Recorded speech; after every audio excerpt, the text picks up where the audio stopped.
Восточные авторы утверждают, что асами называли знатнейших из аланов, в свете чего интересно, что в кумыкском языке XIX века зафиксировано слово «асхарлы», употреблявшееся кумыкским поэтом Ерчи Казаком, как определение для человека, уважаемого среди своего народа.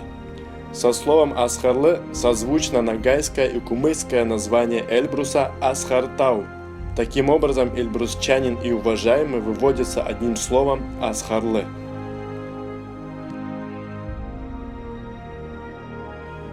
Акай Молла, кумыкский ученый и поэт XIX века.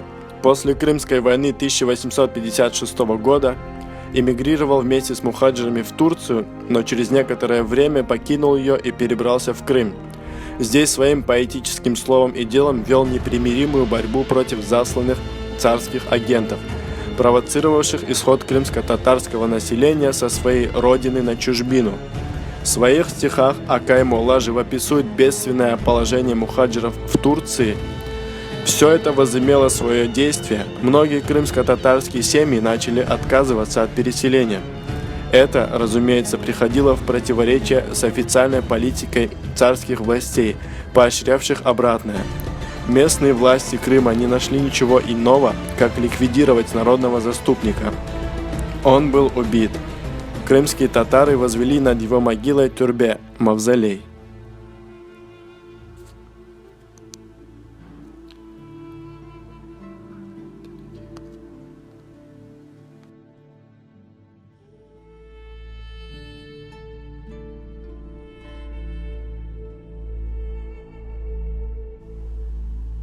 Нас объединяют не только общие дела, но и наше кровное родство. Так, например, карачаевские Крым-Шамхаловы происходят от династии кумыкских монархов Тарковских от Байнакска.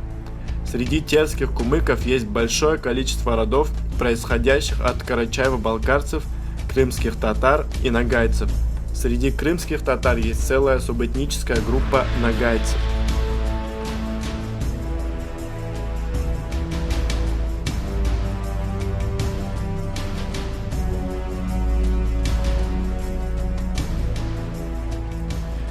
Газета «Терджиман» общетюркского просветителя из Крыма Исмаила Гаспаралы пробудила кумыка Абу Суфьяна Акаева, карачаева-балкарца Исмаила Акбаева и нагайца Абдурахмана Умерова, ставших первопечатниками своих народов.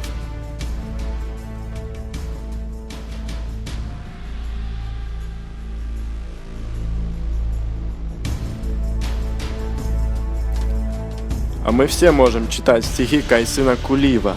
Постигая вместе с ним красоту карачаево-балкарского слога, мы лучше узнаем свой язык, приближаясь через его стихи к пониманию карачаево-балкарского менталитета, мы тем самым лучше узнаем самих себя.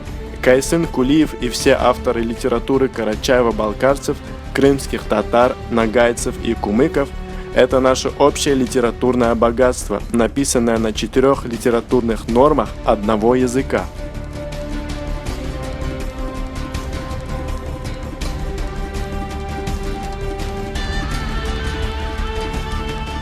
Нет сомнений, что из всех народов Северного Кавказа и Крыма наиболее тесные литературные связи у кумыков сформировались именно с тюркскими народами, то есть с нагайцами, карачаево-балкарцами и крымскими татарами.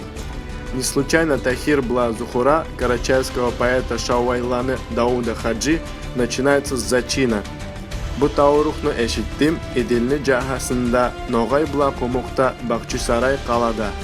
Это сказание Таравих слышал я на Волжском берегу, в Нагае и в Кумыке, и в крепости Бахчисарай.